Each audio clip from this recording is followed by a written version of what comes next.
algunos llaman nuevas guerras, unos hablan de la hibridación de la guerra, y toda una serie de conceptos sobre varios tipos de forma y planteamientos en los cuales se hacen las guerras, en este momento donde el factor militar ha pasado como a un segundo plano y o se sumerge en otras tácticas y formas de expresión del conflicto. Es extremadamente importante a la hora de evaluar lo que sucede en América Latina y lo que está sucediendo de alguna manera en todo el planeta, donde hay un intento de imponer un nuevo orden mundial que algunos han llamado un orden imperial. Ya no es un orden mundial porque el orden mundial implicaría de alguna forma algún tipo de consenso autocrático, aristocrático, como también hablan algunos, pero al final es un orden imperial donde, como todo imperio, impone a ciertas y determinadas fases un tipo de dominio. Si quieres pasar la primera. La aproximación inicial es tratar de comprender a partir de los pensadores orientales, que es mi campo de estudio de análisis, el tipo de guerra que actualmente estamos viviendo. Por supuesto, someter al enemigo sin luchar es la suprema excelencia. Los pensadores chinos, a diferencia de los occidentales, ven la guerra a partir de unos elementos cada vez o son distintos a la hora de expresarse. Por tal, someter en la lucha es la suprema, una guerra sin lucha. Todo arte de la guerra está basado en el engaño y la mejor victoria es vencer sin combatir. En base a estas tres premisas podemos abordar ciertos elementos de estas nuevas guerras profundas o estos intentos de comprender el conflicto actualmente se vive. Pasa, por favor. Igualmente, todo lo que se refiere a estas nuevas guerras, digamos, donde lo que se aprecia fundamentalmente es por el uso de una violencia mínima y donde se expresa fundamentalmente los niveles estratégicos, flexibles, sutiles, es todo lo contrario a la fuerza bruta que hasta ahora hemos estado acostumbrados. Cuando vemos un poco la diferencia de un golpe de Estado construido, donde se ven los tanques, se ven las tropas tomando por asalto los símbolos del poder, ahora se ve más sutil, menos expresivo ese uso de la violencia brutal del factor militar para que la violencia o los factores sean un poco más desdibujados. Entonces, a partir de la nueva forma de hacer la guerra, dota el conflicto de su verdadera dimensión estratégica y reduce el nivel de la violencia, por lo menos en la fase inicial. Para ello se cultivarán aspectos como la debilidad, la flexibilidad, sutilezas, etcétera, todo lo contrario de la fuerza bruta. Es decir, el estudio actualmente de la guerra parte por los elementos más sutiles y menos de fuerza bruta. Entonces, en estas nuevas guerras podemos establecer como tres niveles básicos de conflicto. Uno, por supuesto, tú ves la primera parte, la violencia política, una inestabilidad sociopolítica que se va generando y se va construyendo. Después viene un golpe de Estado y unas operaciones de seguridad, que es lo que uno observa en la primera fase o en la fase del fenómeno. Y después el intento de algunos reformateos, perdón la expresión, no sé si la usan aquí, pero digamos, es como repensar de nuevo el esquema, ¿no? O sea, fundamentalmente en el espacio normativo, donde se prohíben ciertos elementos normativos y se crean otros, se prohíbe un partido que participe o se prohíbe un candidato que participe. Y están otros esquemas un poco más profundos que no se ven o se ven como más superficiales. En este caso, por supuesto, todo lo que puede ser la política macroeconómica, que si es buena o si es mala, si sirve o no sirve, si funciona o no. Luego entonces están los sistemas políticos y electorales, un sistema electoral, lo hablábamos en la mañana, da estabilidad o inestabilidad al sistema político, el sistema partidista funciona o presiona al sistema electoral y a todo el sistema político. Luego, y esto va generando las conformaciones o las posibilidades de crisis para todo el otro sistema. Después está la estructura político-institucional, un poco como más profundo en el espacio del análisis, ¿no? Y la estructura militar y policial, donde uno observa que es una estructura a observar, a verificar qué pasa y cómo funciona. Digamos, el tipo de funcionamiento de esta estructura. Entonces son como varios elementos en este nivel intermedio. Luego uno va más profundo y ve otros campos de acción que uno pareciera no tomarlos en cuenta hasta que vuelven a brotar, ¿no? Por ejemplo, todos los valores religiosos que ahora está muy en boga a partir del golpe de Estado en Bolivia, donde se ha planteado la presencia, o inclusive no solamente el golpe de Estado, la presencia en otras partes de América Latina, de iglesias evangélicas, presencia de fundamentalismo católico en algunos espacios políticos de confrontación, pero también a nivel mundial, por supuesto, todo lo que es el islamismo radical. O sea, el factor religioso juega como unos elementos importantes para el conflicto, pero cuando uno sigue bajando, entonces tú puedes observar todos los otros elementos como de multidemográfico, o sea, la existencia en un espacio territorial de varias nacionalidades y demografías específicas, entendido como natalidad, mortalidad y movilidad humana, ¿no? Entonces vas como tú desdibujando dentro de ese espacio los elementos de confrontación que se van visualizando a partir de esa demografía. Y por supuesto la multinacionalidad que pueden existir en algunos países también se visualiza como un elemento de conflicto. Luego está, por supuesto, la lucha de paradigmas económicos, cuando ya pensábamos que los elementos paradigmáticos de socialismo o capitalismo ya habían sido superados y que eran otros factores los que movilizaban los conflictos y las guerras.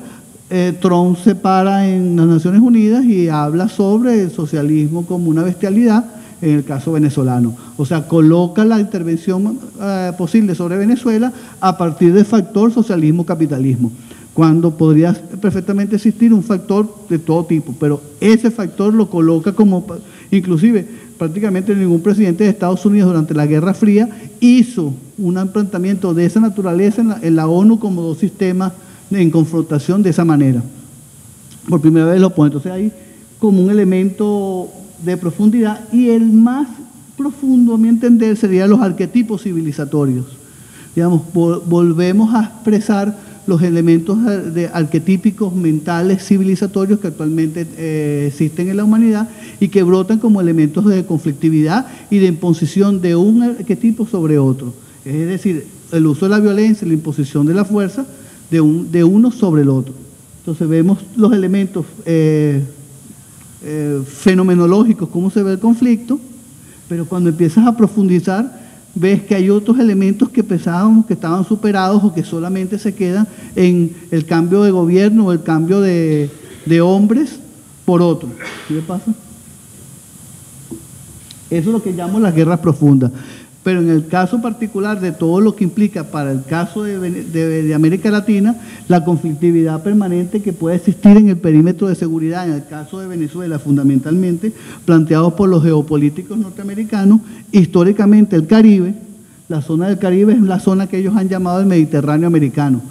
Es decir, es la zona de control y de seguridad por parte de Estados Unidos y es el espacio fundamental donde ellos se convierten prácticamente en imperio. A partir de la guerra hispanoamericana, como le llaman, pero que no es más que la guerra de España contra Estados Unidos por todos los incidentes que pasaron en Cuba, que lo cual Estados Unidos prácticamente se convierte en potencia global con el control de Puerto Rico, Filipinas, las Islas Guam y todo el Pacífico. Empezamos a ver que ellos consideran al Caribe como una zona de vital importancia y de control. Es su perímetro de seguridad, ese mar Mediterráneo americano, y se puede decir que es su control del Caribe lo que los hace imperio.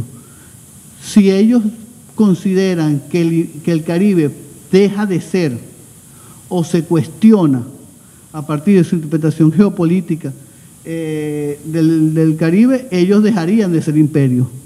Entonces, el factor importante para comprender Estados Unidos y todo lo que implica su participación en este espacio es importante, y cómo contra Venezuela es fundamental esa participación.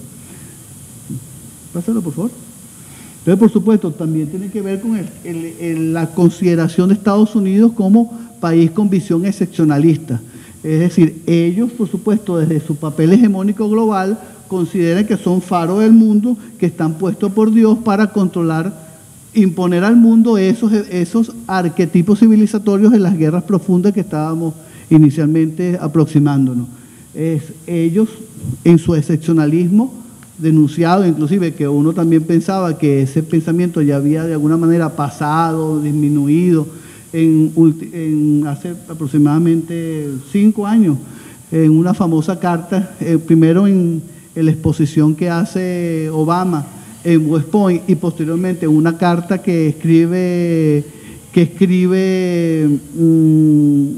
Putin en el New York Times, se expresa la confrontación en donde Putin le dice a Obama que ya está bueno de seccionalismo de Estados Unidos y que ya llegó el momento en que Estados Unidos responsablemente como país importante y potencia global colabore con la paz y la estabilidad del mundo. Que no, hasta que Estados Unidos no deje de ser excepcionalista o tener una visión excepcionalista, no podrá existir la paz en el mundo. Una respuesta muy, muy inteligente y muy brillante que demuestra la confrontación real de todo lo que se viene posicionando al final del periodo de Obama y posteriormente ya con la era Trump. Ese proceso de doctrina norteamericana está íntimamente ligado a todo lo que es sus ideales de nacimiento como país y como potencia. Sus padres fundadores tuvieron siempre la disputa de dos grandes visiones del mundo, una de Jefferson y una de Hamilton, donde veían a un país pequeño por una parte y a un país grande y poderoso, que se fue decantando a principios del siglo XIX con el unilateralismo aislacionista, donde prácticamente se extraían de participar como una potencia en los asuntos europeos, pero jamás, a pesar de eso, dejaron de intervenir en América Latina. A pesar de todo ese aislacionismo que ellos defendían y planteaban como propuesta inicial a partir del pensamiento de Jefferson, prácticamente no tenía nada que ver con América Latina y nada que ver con la región fundamentalmente del Caribe.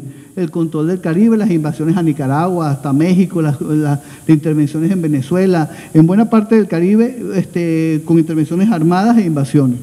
Y por supuesto la imposición del idealismo centrífugo de Hamilton, que derivó en el internacionalismo del siglo XX a partir del 45, ya cuando gana la Segunda Guerra Mundial, donde se consideran ya una potencia global. Durante todo el escenario del siglo XIX y parte del siglo XX, hasta la definición por el internacionalismo, existe una evaluación permanente del conflicto de si Estados Unidos debería o no debería intervenir en el mundo.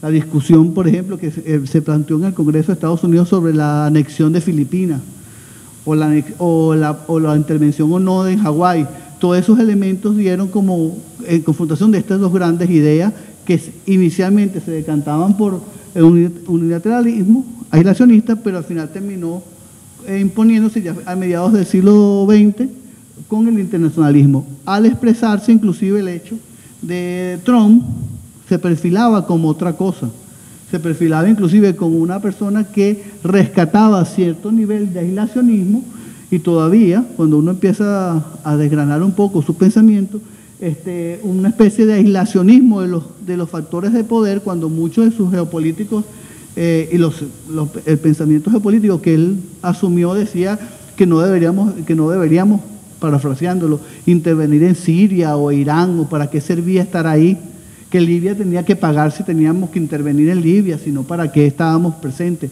Pero esa discusión, como la mayoría de los geopolíticos norteamericanos siempre decían, ¿por qué pelear en Irak? ¿Por qué pelear en Siria?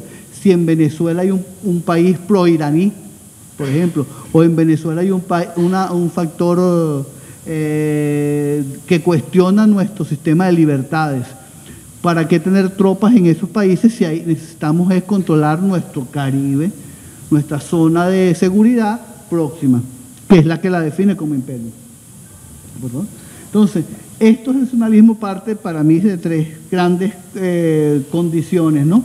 Que se discuten más o menos, no son primero, segundo y tercero como un elemento secuencial, sino general, donde no en primer lugar sería uno, o primero, de negar el acceso a potencias extranjeras, primero por supuesto los ingleses, luego los nazis, después los soviéticos y ahora los chinos y los rusos, de negar el acceso de potencias extranjeras a este hemisferio occidental, que es el principal motivo por el cual la política exterior de Trump ha definido esta área. No es la primera acción que los motiva, ni como élites, ni como disputas entre élites, el primer motivo por el cual ellos intervienen en América Latina. Solo que este es un factor que los motiva más que los otros.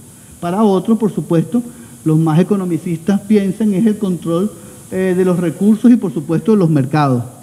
Ante la posibilidad de una confrontación en una disputa con los países competencia de ellos, China, Rusia, pero también Europa o cualquier otra potencia emergente, necesitan, por supuesto, la colocación de los mercados y las materias primas que existen en América Latina y todo en el hemisferio occidental. Y la tercera opción, que poco se dice, pero que actúan conscientes de ello, es eliminar la posibilidad de que surja en América Latina algún tipo de países o grupo de países que compitan con ellos.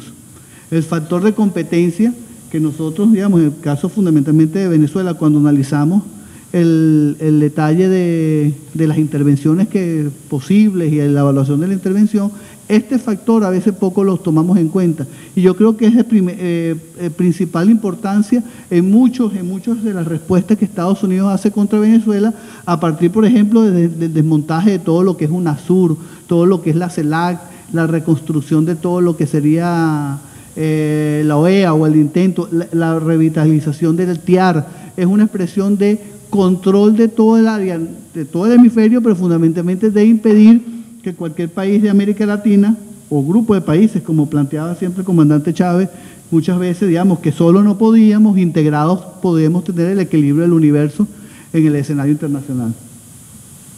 ¿Por favor? Entonces, por supuesto, este pensamiento excepcionalista con estas tres consideraciones se enfrenta a lo que nosotros hemos llamado el pensamiento geopolítico bolivariano, pues expresado por Simón Bolívar en su Carta de Jamaica, donde establece: la unión es lo que nos falta para completar la obra de nuestra regeneración. Es la unión, ciertamente, más esta unión no nos vendrá por prodigio divino, sino por efecto sensible y esfuerzo bien dirigido. Luego que seamos fuertes, seguiremos la marcha majestuosa hacia las grandes prosperidades a las que está destinada la América meridional.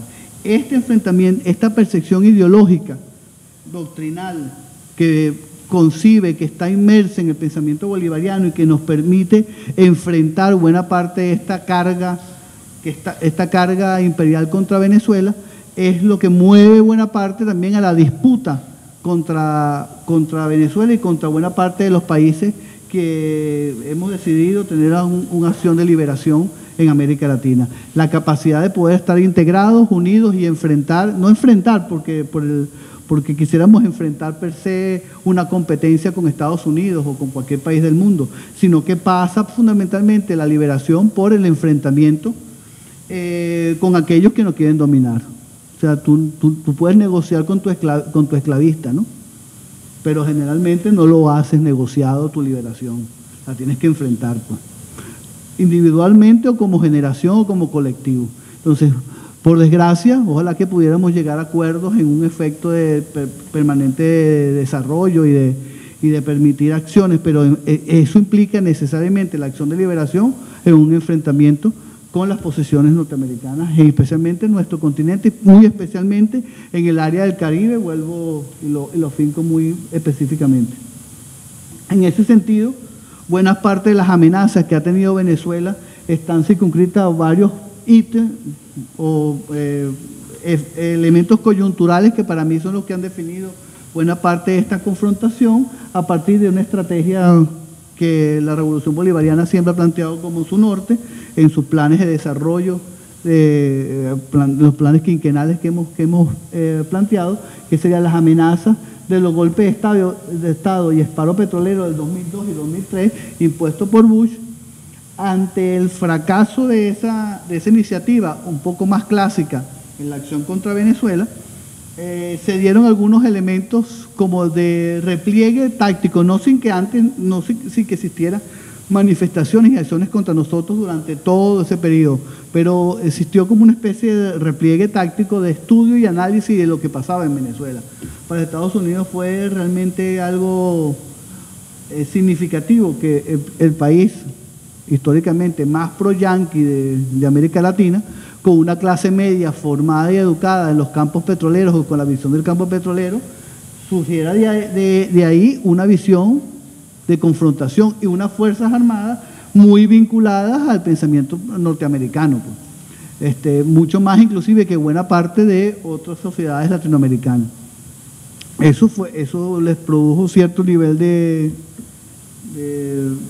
evaluación, se retrotraen en la expresión de un análisis estratégico para llegar ya a la orden ejecutiva dictada por Obama, donde es una acción definitoria para a muchos de los que evaluamos este caso, es una declaración de guerra formal por parte de Estados Unidos contra Venezuela, pero también es una acción administrativa, que es una orden ejecutiva, cuando te declaran una amenaza excepcional y extraordinaria contra Estados Unidos, un país como Venezuela que evidentemente no tiene armas de destrucción masiva, no tiene capacidad militar para poner en entredicho el poder o una posible invasión o penetración, algún efecto en contra, ni tiene historial de hacerlo. O sea, nosotros jamás hemos amenazado violentamente la estabilidad o el orden interno de los Estados Unidos, jamás. Tiene que ver con unas propuestas que esto que hablábamos del pensamiento bolivariano y del esfuerzo de liberación de toda América Latina. Entonces, ese decreto de Obama le da unas perspectivas a Estados Unidos hasta de tipo administrativa, ¿no? La capacidad de yo poder utilizar diferentes recursos económicos de diferentes agencias o instituciones y la puedo colocar sin mayores controles administrativos, de controles de las Contralorías General, como lo hacen en nuestros países, de esos son las partidas presupuestarias, o sea, el uso más pedestre del presupuesto público en función de un enemigo. Eso lo permite la orden ejecutiva, aparte que es una declaración legal y de guerra contra Venezuela. Y por supuesto ya la intervención militar propuesta por Trump ya es definitivo, ya cuando dice que todas las opciones están planteadas sobre la mesa, inclusive la opción militar como propuesta, el otro elemento, ya en el 2019 vemos un elemento secuencial que se va prácticamente apresurando en la última declaración, en la declaración del Grupo de Lima, que plantea militarmente inclusive el control de nuestro espacio aéreo. O sea, Venezuela no podría despegar un avión militar. Cuando se plantea la declaración de Lima en la OEA a principios de año, había una intencionalidad evidentemente de crear una guerra proxy, una guerra con mercenarios, una guerra con países vecinos, para hacer una intervención y que Venezuela no pudiera usar su poder aéreo, que militarmente es uno de los países con mayor poder aéreo en América Latina. Había una intencionalidad, aparte de otros elementos de bloqueo y de control de funcionarios, de poder viajar, etc. Había ya claramente el indicio en esa declaración del Grupo de Lima ahí, que no fue aprobada por la OEA. Pero luego, por supuesto, está la convocatoria del TIAR. La convocatoria del TIAR, aunque que nosotros no somos signatarios, porque nos retiramos ya hace tiempo, plantea una acción, que la veremos un poco en una lámina más adelante, una acción de intervención de Venezuela que, a mi entender, a veces no solamente es el ejercicio de una fuerza militar de intervención, sino que tiene otras consecuencias. Bueno, esto tiene que ver, disculpa, pásalo anterior, tiene que ver con una estrategia que Venezuela definía a nivel de política internacional, y que sería una estrategia de integración sur-sur, un esfuerzo sistemático de Venezuela por participar y por construir un espacio no solamente en América Latina de integración y de unión, sino de integración con otros polos de desarrollo a nivel mundial, y toda la estrategia de lo que se han llamado en muchos escenarios del sur global, y todo lo que sería una integración con África y con el Asia y con los países árabes, o sea, expandir la capacidad no diríamos de influencia, de relacionamiento de Venezuela con todos estos países. O sea, que el mundo no solamente es Europa, no solamente es Estados Unidos, sino que es mucho más allá, y que el relacionamiento no pasa por no tener buenas relaciones con Europa, por tener buenas relaciones con China o con Rusia. Entonces, este es el elemento, una estrategia de integración sur-sur que implica necesariamente un conflicto internacional con el status quo, que genera lo que Correa siempre llamaba la consolidación de un cambio de época, basado en dos pilares fundamentales que nos mueven como política exterior doctrinal. Uno, la apuesta a un mundo multicéntrico y pluripolar, y el otro, en la Carta de Jamaica plantada por Simón Bolívar, el equilibrio del universo, a partir de ese polo regenerador que plantea Bolívar en la integración de la Unión de la América Meridional, como él lo plantea. Eso plantea que Venezuela tuvo una política exterior inicialmente siempre vinculada a ser un proveedor confiable y suministrador de petróleo a los Estados Unidos. Ese era el papel de Venezuela y su política exterior. Si bien siempre históricamente Venezuela tuvo una política exterior de respaldo a procesos de integración, siempre estuvo marcada por elementos que no cuestionaran el papel de Estados Unidos y el papel de Venezuela como suministrador confiable de petróleo. Es decir, una política que es meramente comercial, porque si tú vendes un producto, tú tienes la obligación de cumplir los contratos que tú firmes, pues eso no tiene mayor complicación. Se convertía en el motivo esencial de la existencia de la política exterior venezolana y de la geopolítica venezolana. O sea, una cosa que es evidentemente una acción comercial. Petróleo que le vendemos a Estados Unidos, petróleo que se lo colocamos como cumplimiento de un contrato históricamente previo al gobierno de Chávez, durante el gobierno de Chávez, e inclusive con la presidencia de Nicolás Maduro. Ese no era el problema. El problema es que no es un motivo esencial en nuestra política exterior. Entonces cambiamos nuestro centro de gravedad a ser solo proveedor confiable de petróleo en el hemisferio occidental a una acción de integración, unión de la política exterior latinoamericana. Ahí es donde estriba el conflicto entre varios elementos de Estados Unidos con Venezuela. Es decir, el cambio de perspectiva, de acento, porque siempre Venezuela, como digo, en los periodos, inclusive en las dictaduras y en todo el siglo XX, inclusive en el siglo XIX, reconstruir el sueño integrador de Bolívar siempre ha estado presente en nuestra élite gobernante. Llámese conservadora, llámese liberal, llámese los militares de principios los caudillos de principios del siglo XX, después las dictaduras modernizadoras del 40-50 y después de la democracia representativa punto fijista. Siempre ha sido también, la integración siempre ha estado presente, pero no era el acento fundamental en la acción de la integración. Por favor. Esto nos pone en un escenario de conformación de todo lo que son nuestra renta, cómo convertir lo que se llama esta acción de nuestras materias primas en una acción que nos permita el elemento transformador. Cómo convertimos el valor estratégico de poseer capacidades fundacionales que serían alimentos, acuíferos, demografía, geografía y energía, es decir, los materiales que te dan soporte para que tú puedas hacer un ejercicio de liberación, que Venezuela tiene alguna de estas partes, pero que es completamente válido, un esquema para toda América Latina, lo convertimos en elementos transformacionales, en capacidades científicas, técnicas, industriales, financieras, culturales y de seguridad y defensa, para generar lo que se ha llamado la renta geopolítica. Ese paso de una cosa y la otra es lo que ¿qué le pasa? Digamos, para conseguir lo que un autor argentino habla, el umbral de poder, digamos, que es el quantum de poder mínimo necesario por debajo del cual cesa la capacidad autonómica y la unidad política. El umbral de poder es entonces el poder mínimo que necesita un Estado para no caer en el estadio de subordinación. La capacidad es de no caer en ese espacio. ¿Cuál es esa franja que permite entender y sostener una embestida como la que tenemos para poder hacer una acción liberadora? Esa franja implica, por supuesto, esfuerzo político, esfuerzos industriales, esfuerzos de transformación y unas capacidades sólidas de aprovechamiento de los recursos naturales. ¿Qué pasa? Y entonces nos encontramos en un esquema donde la política de Estados Unidos, en este caso, no solamente para América Latina, sino buena parte para el mundo, nos encontramos con el escenario de la reconfiguración del Estado Nacional, donde hay un esfuerzo multidimensional donde empezamos a comprender la visión del Estado fallido. Bueno, aquí lo conceptualiza Noam Chomsky, pero no nace de él, nace del planteamiento de Estados Unidos, pero él plantea que serían las capacidades que tiene el Estado no solamente para ejercer la violencia legítima como estructura del Estado, sino las mínimas necesarias de los objetivos que ese Estado puede ejecutar.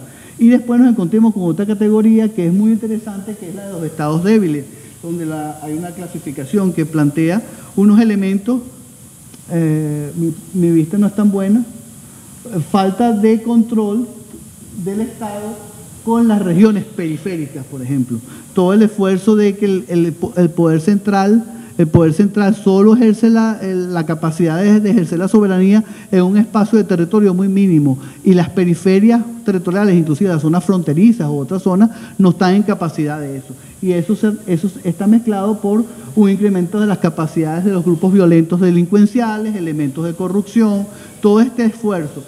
Tú, cuando categorizas un estado de esta naturaleza, tú puedes decir, bueno, esta categoría nace mucho a partir de la perspectiva que se tiene de los países centroamericanos, especialmente. Pero más allá de lo que yo clasifique un país, tú ves que hay un esfuerzo sistemático por parte de Estados Unidos en que estos elementos estén presentes en el caso de los países que producen elementos disruptivos con ellos, y fundamentalmente con Venezuela. Hay un esfuerzo sistemático de mostrar que somos un país canalla, que somos un país corrupto, que tenemos elementos de no control de nuestro territorio, porque hay bandas armadas que controlan ese espacio territorial, que a veces, bueno, uno vive en Venezuela, uno sabe que eso es falso, de toda falsedad, pues. Y que hay otros países que todo el mundo sabe que tienen estos elementos y nadie lo cuestiona y nadie dice nada. Entonces hay un efecto para cumplir ocho premisas en el caso venezolano en forma permanente.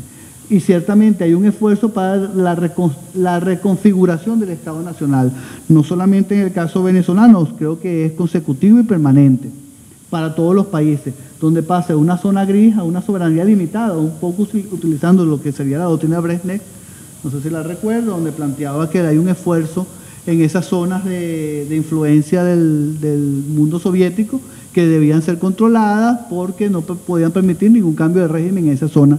Bueno, esa soberanía limitada se puede expresar perfectamente también en todo lo que es América Latina para los Estados Unidos. Y, por supuesto, estas zonas grises, que son un empeño también sistemático de Estados Unidos para relaciones con los estados subnacionales y con las estructuras subnacionales, e imponernos legislaciones transnacionales, especialmente por el control de zonas no fronterizas. Todos los elementos jurídicos de los pasos transfronterizos, el control de los migratorios, el problema que existe en esos espacios, también hay un esfuerzo permanente por parte de Estados Unidos en que se pierda la soberanía desde el punto de vista jurídico legal. Entonces, esa zona central, donde hay un esfuerzo por parte de los estados en la reconfiguración, la reconstrucción nacional, y un esfuerzo sistemático por parte de presiones externas de la desconfiguración del Estado Nacional. Estados Unidos no solamente usa la fragmentación o el intento de balcanización de los países, sino que pretende moldearlo según su interés. Puede ser, por ejemplo, el caso como de Ucrania, que necesita que se mantenga firme porque es una confrontación con Rusia, o el caso de otros países, como el caso de China, que pretende, a través de leyes como la de Hong Kong y la de las provincias de Xinjiang y otras provincias autónomas que tiene China, que con leyes extraterritoriales para impulsar y aupar elementos secesionistas. Entonces, es decir, reconfigurar el espacio-nación como un efecto imperial. ¿No? Entonces, por supuesto, ahí nos conseguimos con este orden imperial que quiere imponer Estados Unidos. Ya no es un orden mundial nuevo que implicaría cierto nivel de acuerdo con alguna aristocracia mundial, incluido China, Rusia, la India, sino que implica la imposición de ese elemento.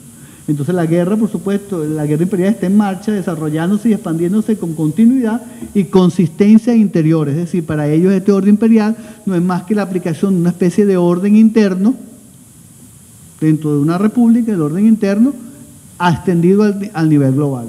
Entonces, por supuesto, la guerra como una base global de legitimidad y como exhibición premiante del dominio imperial. Se manifiesta a sí mismo en toda su forma y se expande tanto como lo hace el poder imperial. Si les pasa para hacerlo más rápido. Entonces, las decisiones importantes no se toman sobre la guerra, sobre el terrorismo, sobre la guerra convencional contra los tiranos, sino sobre la forma de hegemonía y los grados relativos de poder que Estados Unidos y o las élites capitales estadounidenses europeas tendrán en la organización del nuevo orden mundial. Las decisiones preventivas no atañen simplemente a la guerra, más bien al predominio del mercado de las subregiones de la organización imperial. Es decir, todos estos elementos no son de control meramente de una guerra convencional, sino por el control de mercados y de zonas de posesión para ese imperio. Y por supuesto, en el caso venezolano se pueden expresar en 3 elementos básicos ese orden imperial que lo vemos. Esta guerra multidimensional contra Venezuela se expresa en estas frases planteadas por estos personajes que no han planteado el bloqueo, que dicen: la campaña de presión contra Venezuela está funcionando, las sanciones financieras que hemos impuesto han obligado al gobierno a comenzar a caer en default, tanto en la deuda soberana como en la deuda de PDVSA, su compañía petrolera, y lo que estamos viendo es un colapso económico total en Venezuela. Entonces, nuestra política funciona, nuestra estrategia funciona y la mantendremos. No están planteando sino una guerra contra Venezuela, aquí se expresa con claridad. El bloqueo es total, seguirán apretando, no cederán. Entonces, cualquier consideración que se piense que Venezuela tiene por mal manejo de la economía, porque la hiperinflación es un problema de inexpertos en el manejo económico, o por la aplicación de elementos no consustanciales con el pensamiento globalizador económico, es falso, porque inclusive aplicándola nosotros, nos harían el procedimiento imperial de dominación. Ya es una decisión tomada por lo que he planteado. El control de Venezuela se hace necesario por Estados Unidos, e inclusive si nosotros, la Revolución Bolivariana, cambiara de rumbo, dijera mañana que deja de ser socialista, dijera mañana que vamos a privatizar todo, con todo un cambio de esa naturaleza imposible para nosotros, igualmente aplicarían las políticas de guerra de control, porque el Caribe jamás lo pueden perder, porque es una decisión de un imperio que se encuentra presionado por competidores internacionales y que necesita el control absoluto de Venezuela a través de algunas figuras que ya veremos. ¿No? Ajá, no, te fuiste muy lejos. Ajá, sube un momentico. ¿No? Sube el otro. ¿Estás bajando? Ajá, que va ahí, baja uno. Ok, entonces en ese proceso había planteado que todas las críticas que plantean sobre la corrupción de Guaidó, unas cosas que nos preguntaban en el transcurso del día de hoy, si son corruptos, no corruptos. Estoy convencido que el problema para Estados Unidos es descalificar a toda la élite venezolana, a la chavista y a la antichavista. Al descalificarla por completo y no poder los venezolanos tener la capacidad de gestión pública porque somos corruptos, porque somos ladrones, porque somos incapaces, porque somos socialistas, porque somos anacrónicos, por toda esa calificación que a través de los medios de comunicación han implementado, impondrán una comisión de control de nuestra soberanía, así como pasa en los países que han estado en guerra. La función fundamental de la descalificación de Guaidó, que ha nacido de Estados Unidos, que ha nacido de ellos, es porque necesitan descalificarlos inclusive a ellos y poder justificar seguramente a algún venezolano que vive en Estados Unidos como presidente. Se vio en Afganistán, se ha visto sacaron a personas que en Georgia, personas que vivían en Estados Unidos, en el nacimiento georgiano o familiares georgianos, pero al final impusieron a una persona que vivía en Estados Unidos como una forma de tutelaje y de control absoluto por parte de los Estados Unidos. Eso, a mi entender, es lo que buscan. No buscan salvar a Guaidó, por supuesto. Estados Unidos no es una élite homogénea, hay muchos intereses, hay élites, por supuesto, que quisieran que el conflicto de Venezuela pasara o le bajara la intensidad para poder hacer negocios con Venezuela en el campo petrolero y de todo la riqueza que tiene. Hay otros que consideran que debe ser intervenida militarmente y uno que debe ser controlado por este espacio del Caribe que habría hablado en Internet. Y creo que la propuesta base, pero con muchos conflictos, está en lo que decía Pompeo en este momento: nosotros vamos a apoyar a cualquiera que no sea. Y después dice, no, preferimos que sea Guaidó. Ese cambio de planteamiento tiene que ver con las presiones de los grupos internos que les beneficiaría más a la hora de la ejecución de esta política. Si hasta ahora no ha podido ser cumplida, necesitan descalificar más. Entonces no me extraña que todos estos elementos de corrupción que han salido de Guaidó no necesariamente nacen del conflicto porque sea uno ladrón, porque el mismo Kissinger decía que la ayuda humanitaria sirvió para construir adhesiones en la invasión a Afganistán. O sea, ¿para qué sirve una ayuda humanitaria sino para construir adhesiones a la causa norteamericana? Entonces ahora se preocupa porque se cogieron los reales, se preocupa porque se llevaron los millones, se preocupan por eso. No, o sea, eso no le es preocupación, porque ya lo han usado en otros elementos y no han dicho nada. Todo lo contrario, es parte consustancial de su política de control de país. Entonces, es lo que perfila buena parte de esta guerra multidimensional contra Venezuela en el tutelaje del orden imperial. ¿Ok? Y por supuesto, esta reactivación del TIAR tiene, a mi parecer, tres instancias fundamentales. Por supuesto que intentar crear unas fuerzas armadas paralelas utilizando desertores y mercenarios del ejército venezolano, que fue lo que inicialmente plantearon, pero no lo pudieron lograr, no lo lograron porque no se hizo la masa crítica de deserciones o de alguna fractura de nuestras Fuerzas Armadas. Eso es lo que busca la intervención del TIAR, eso por una parte. La segunda instancia, por supuesto, la conformación de una coalición, pero hay una tercera instancia que poco se dice, que es el detalle a posteriori de la victoria supuestamente contra Venezuela, que es cómo reformatean a las Fuerzas Armadas venezolanas. El TIAR funciona fundamentalmente y por eso la obligación de que tenemos que ser parte del TIAR es justificar una acción diplomática de cooperación para poder modificar la estructura de las Fuerzas Armadas actuales latinoamericanas y no permitirse que esas Fuerzas Armadas vuelvan a levantarse contra el orden imperial existente. Entonces, para mí es la tercera clave más importante, más que las otras dos.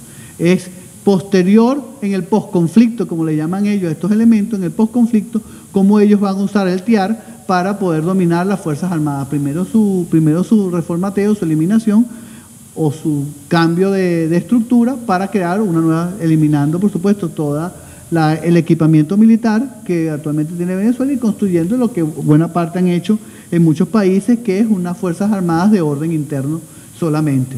O sea, de conflictos internos, porque es lo que vendría después de esto. ¿Tienes paso? Ajá. Entonces, por supuesto, el último caso de intento de presión contra Venezuela, por supuesto, ha sido este Mauricio Claver Carones, que dijo en Argentina que se retiraba de la cosa, aunque se reunió igual, ¿no? Fue un ejercicio de propaganda política para demostrar el intento de Estados Unidos, su molestia por la presencia supuestamente de un funcionario venezolano o de Correa en la toma de posesión de Fernández en América Latina, pero también es un mensaje del intento de control del hemisferio, no solamente contra Venezuela, sino contra el hemisferio. Es decir, tú no tienes derecho a reunirte con nadie que yo no tutele, que yo no defina.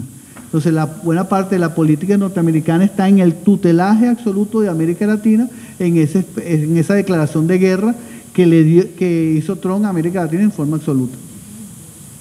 Entonces, en este espacio de confrontación, mi inicial propuesta, por supuesto, metodológica, tenía que ver con el espacio de la filosofía de la liberación, que plantea el reposicionamiento de todo el pensamiento ontológico, del pensamiento del centro, y me quedo con la última parte que dice: la liberación es posible solo cuando se tiene el coraje de ser ateo del imperio, del centro, afrontando así el riesgo de sufrir su poder, su boicot económico, sus ejércitos, sus agentes maestros de la corrupción, el asesinato y la violencia. Es decir, la ruptura del proceso de dominio y el ejercicio de la liberación tiene unos efectos importantes en cada uno de nosotros. Por supuesto, esto implica una ruptura ontológica, filosófica, que es el plano en el cual nosotros tenemos que dar el acento. No solamente es una subordinación de una élite por colocar otra, es todo un proceso doctrinario de liberación. Y esto define un nuevo estilo de guerra donde Venezuela es parte fundamental de esa guerra irrestricta que nos aplican del elemento doctrinal de Venezuela como punto central en toda América Latina, pero también de alta influencia o de alta proyección, tanto en Sudamérica como en el Caribe, pero también en las áreas, en lo que ellos llamarían esas áreas periféricas, y en esos elementos de ruptura, lo que implica, por supuesto, elementos identitarios del centro del ser, una guerra multidimensional y por supuesto una identidad periférica al no ser, como llama Dussel, a todo este proceso de reconstrucción de todos los elementos del ser de América Latina.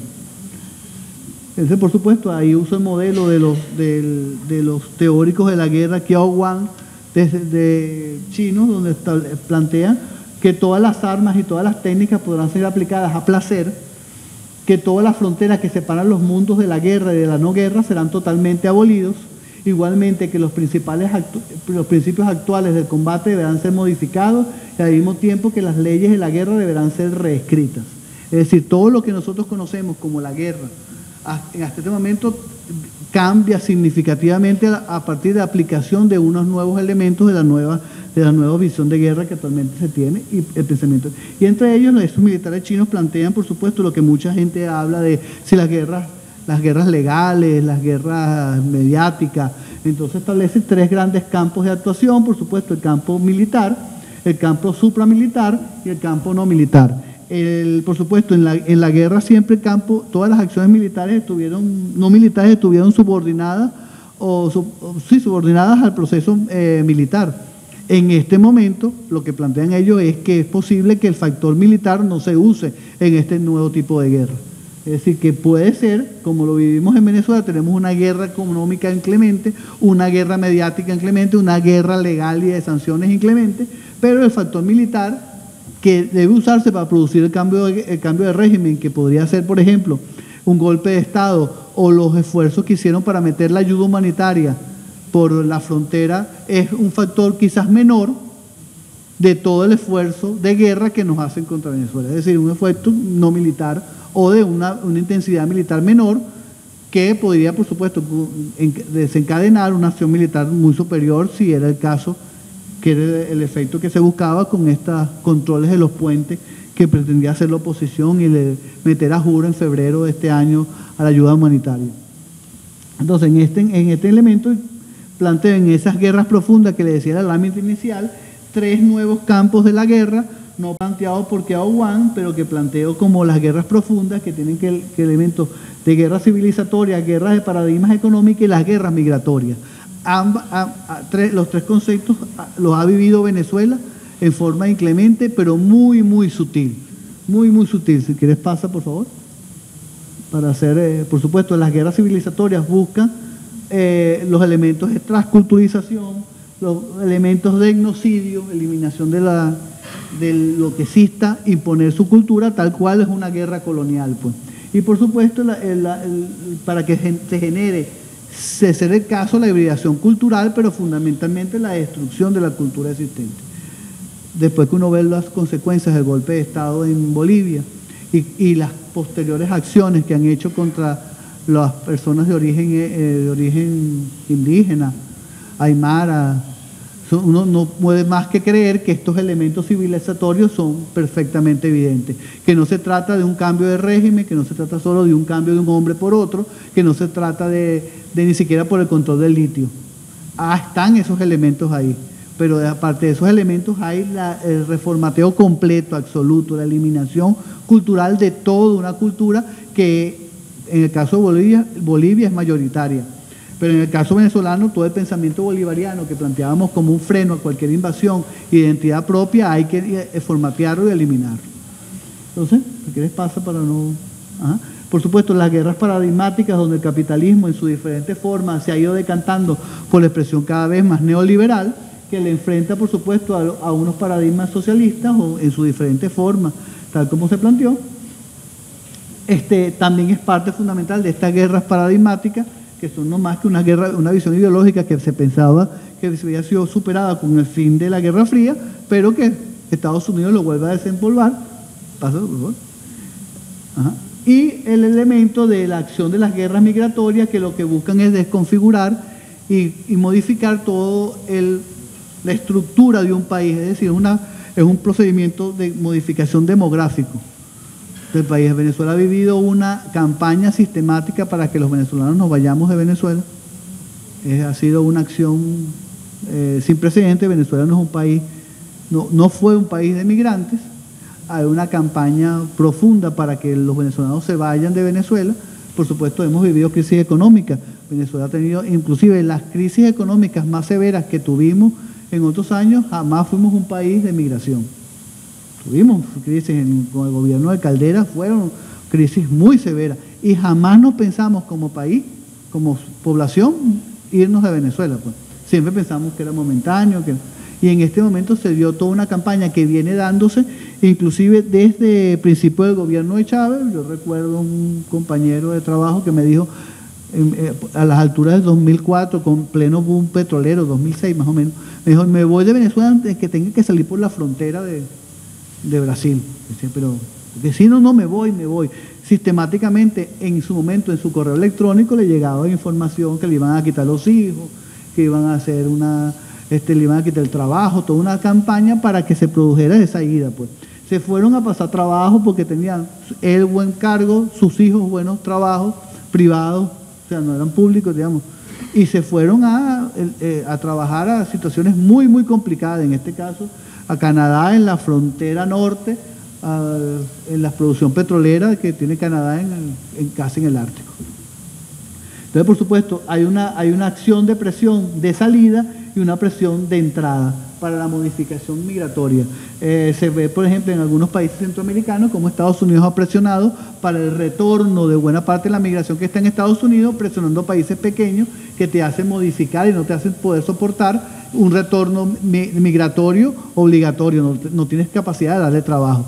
No, tú ves que no es una acción de sacar, sino de meter, o si no, las modificaciones, por supuesto, que se hicieron en Europa Oriental, de poblaciones que modificaron el territorio que después del país vecino y después se generaron guerras sistemáticas.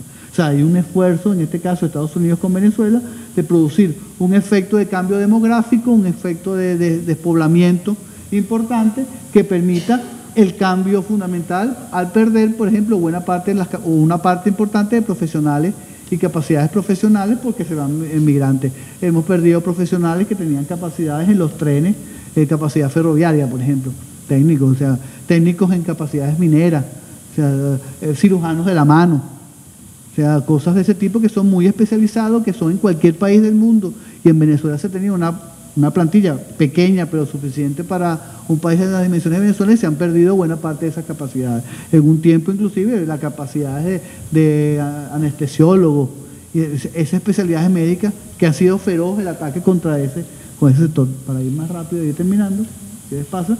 Es el planteamiento completo. Y por supuesto Estados Unidos en la guerra infinita que nos plantea, digamos, por el control del ámbito monetario financiero, el ámbito del desarme, donde ellos te obligan a desarmarte, pero te imponen, ellos sí pueden tener todo tipo de armas, por supuesto el caso del ámbito jurídico institucional que se usa contra los países, en este caso el TIAR, en este caso la OEA, el intento de llevarnos al Consejo de Seguridad de las Naciones Unidas, el ámbito de las instituciones internacionales, ámbito de información, que son guerras, la guerra así como su capacidad militar para sostenerla y ganarla, como hacer la legitimación de una nueva soberanía imperial. Es decir, todo este procedimiento en función de dominar, no solamente el caso venezolano es paradigmático porque eso es zona de control y de seguridad en este caso del Caribe, pero buena parte de lo que sucede en Libia, lo que sucede en Siria, en esta zona, que son zonas disruptivas de conflicto entre el centro y la periferia, o del centro tradicional y estos nuevos centros, entran en conflicto para el control y para la imposición de su orden. Son los elementos planteados por Tori Negri. Para concluir, ante este efecto de guerra de liberación, de dominación o de preventiva multidimensional que nos aplica a nosotros en ese sentido respondemos con una acción de efecto igualmente, que se quiere de liberación a través de elementos, por supuesto, no militares, que son todo un esfuerzo diplomático, de acción, de control, de actuaciones en los órganos multilaterales, en fin, un esfuerzo que va consustanciado también con estos elementos que ellos han planteado en este conflicto. Por supuesto, dos grandes visiones de control. Y para concluir, todos los momentos y reflexiones finales Venezuela está en un momento definitorio para su liberación, ha sido expuesta a una guerra no convencional multidimensional, donde el orden imperial ha decidido generar un cambio de régimen y el fin de la revolución bolivariana. El orden imperial está actuando para imponer una narrativa de violación de derechos humanos y de Estado fallido. Es su principal acción contra Venezuela, donde el bloqueo es fundamental, pero todo el tutelaje y todas las acciones que pensábamos son parte también de ello. La guerra irrestricta planteada contra nosotros y en esta modalidad de guerra expande el concepto del campo de batalla. Ya no es el campo de batalla tradicional, militar, tridimensional, sino que tiene estas otras dimensiones. Por supuesto, la existencia de una guerra multidimensional nos expone a una guerra con características colosales.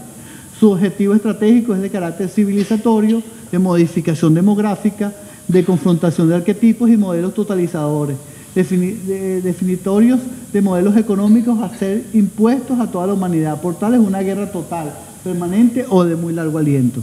Para nosotros es claro que esto no es una batalla corta, que como me decía a veces un panel que me pregunta, ¿y hasta cuándo esto? ¿Cree usted?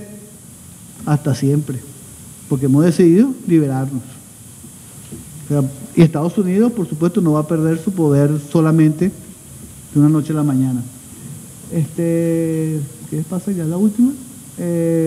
Por supuesto, Kiao Wan plantea en este proceso de multidimensionalidad que nos permite comprender la guerra desde otra perspectiva y no solamente verlo como un efecto político, sino como un efecto de que Estados Unidos ha invertido el orden en la acción.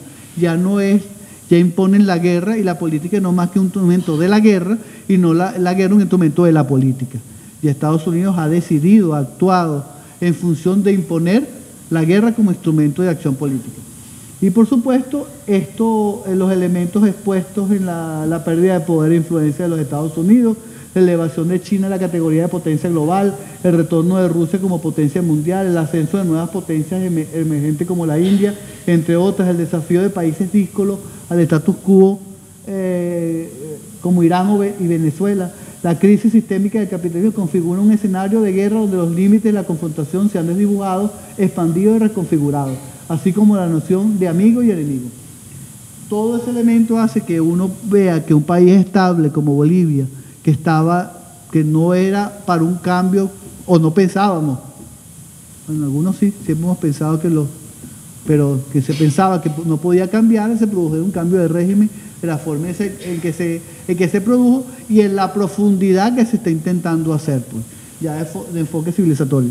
Y muchas gracias por su atención.